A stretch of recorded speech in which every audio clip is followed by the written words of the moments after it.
Alright guys, so here we are for our final video about getting new functions from old functions. And so our old function here that we're going to be starting with is this absolute value function. And the absolute value, as most of you know, takes any input and it just turns it into a positive number. So an input of 3 is a positive 3, an input of negative 3 is also a positive 3, and that's why you get this v. And so we're going to talk about the different ways that we can get a new graph from this graph. And one thing we could do is we could just shift it up. And now what we're actually going to be asking is how we're going to do that. So this new graph, we're going to call it g of x.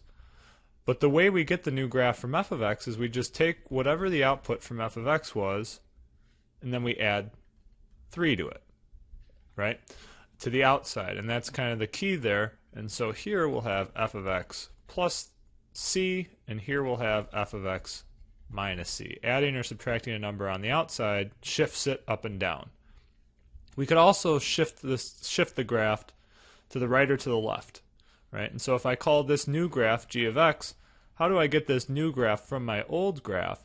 And it's actually you're going to do something inside of your input. You're going to actually alter your input, and what you're going to do is we want to move this 6 to the right. And the way we can think about that is when I plug in 6 into g, I want it to be like when I plugged in, so let's kind of trace the point. When I plug in 6 to g, I want it to be like when I plug in 0 into f. So what that means is that I want to be subtracting 6 from my input. Alright? So like if I plug in 6 to g, it's the same as plugging in 6 minus 6. It's the same as plugging in 0 into f. So if you're losing me a little bit, that's okay. The thing you want to memorize is that to shift to the right, you subtract by c.